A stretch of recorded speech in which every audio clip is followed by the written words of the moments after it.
How did you wind up Secretary of Transportation? We were going to have our 9th baby. Some tried to talk to us about having an abortion. We're like, get the fuck out of here. Like, no, we're not. No one believes you can win. Nobody believed. Everyone actually said, you're a lamb to slaughter. They spent a ton of money against me. It was the most targeted race in the country. They spent a ton of money against me. Like, my kids would watch the ads. Does Dad really hate old people? The history of politics will tell you that if that is the environment today, the next election is going to be really good for the minority party.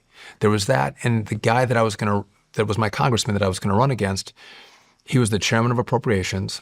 So at that time, appropriations, incredibly powerful. He had been there for 42 years. So he was elected in 1969. So before man landed on the moon and before Woodstock, he was a member of Congress. And Republicans had run against him, but they had never been successful. So I'm like, you know what?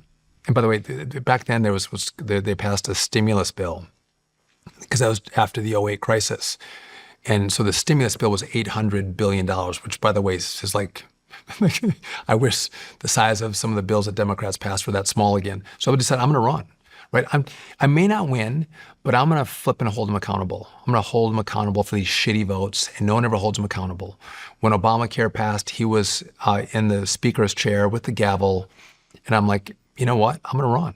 And I got in the race. And so what's hard is when you run in a seat like this where you have a 42-year incumbent, no one believes you can win. Nobody believed. Everyone actually said, you're dumb. This is foolish. Like, my friends were telling me, this is foolish. You can't do this. You're a lamb to slaughter. And my wife was like, hell no, we can do this.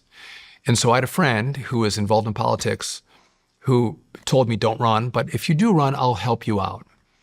And so literally it was me and Rachel. I think I had 5 kids at the time. I got noticed that she told me like a month into the campaign that she was pregnant with our 6th baby. And I worked my ass off. So I was the DA during the day.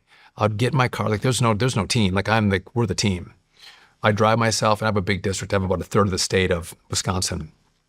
I'm driving 3 hours, do an event, drive 3 hours home, get home late, sleep, go to the office in the morning, do DA work, and again, the same thing the next day. And I'm trying to raise money. People don't want to give money to a race they don't think you can win. So half my battle was selling people on the fact that we can win this race. We're going to win. This is why we can win. These are the numbers. And by sheer force, I raised, for me, I think I raised $139,000 in my first quarter, which was at the time really good.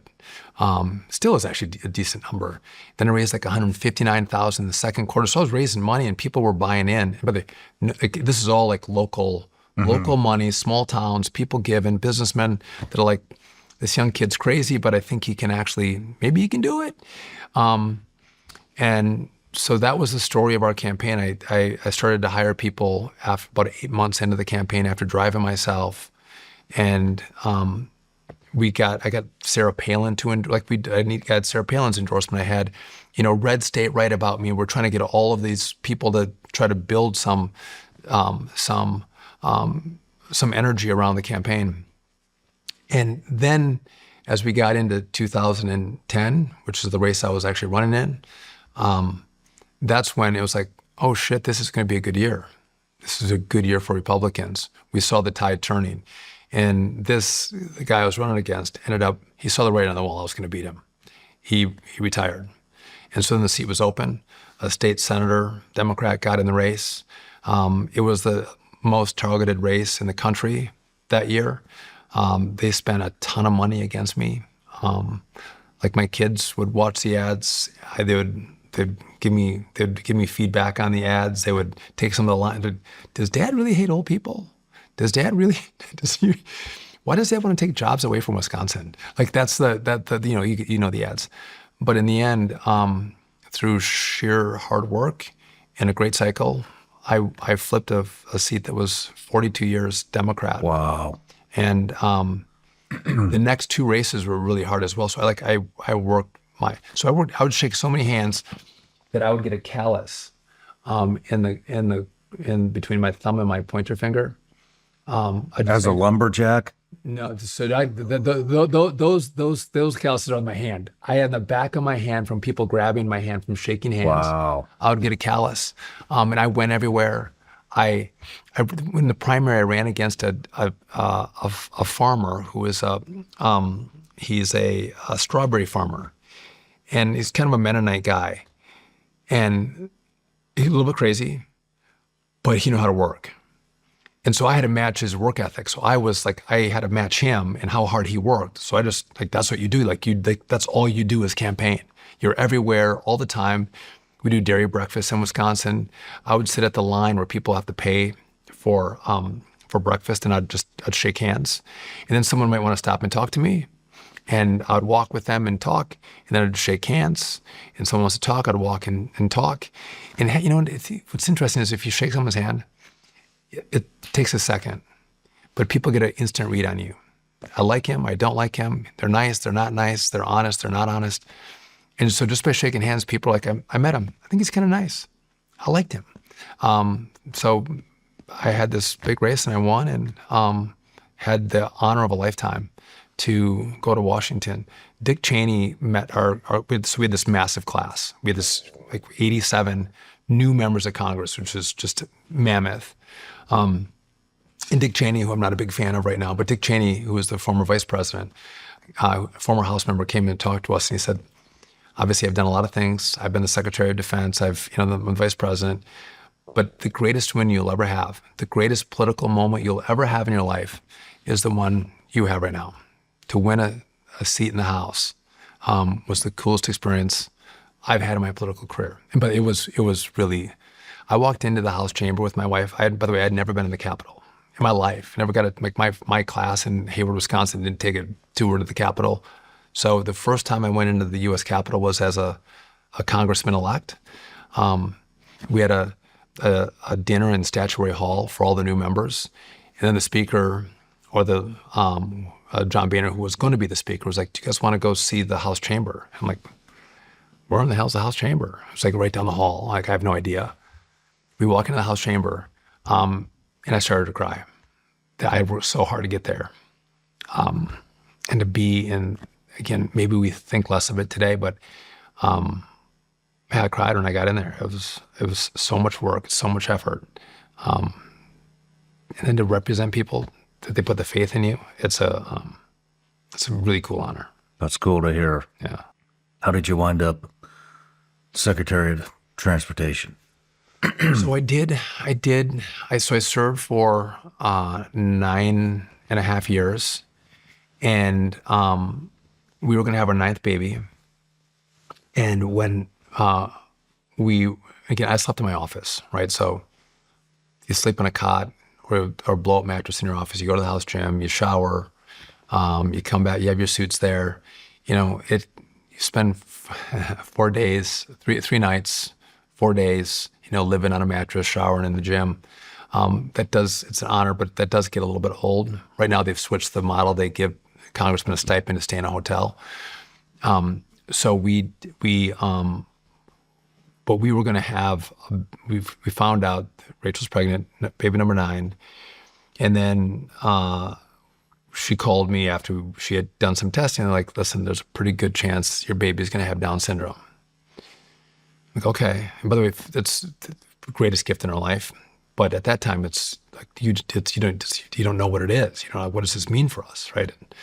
By the way, some try to talk to us about having an abortion. Like, get the fuck out of here. Like, no, we're not. We're having this baby.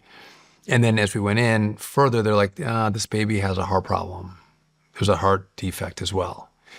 And so as I got into the summers, the baby was born. Her name is Valentina at the end of September. But in the summer, I'm like, I can't do this. Like, this is too much, because Rachel has all the kids at home. All the kids are at home. We're at baby number 9. And I'm in Congress. I'm going back and forth, flying to Wisconsin. And I'm like, I got to get out. She's like, no, we can do this. You can stay.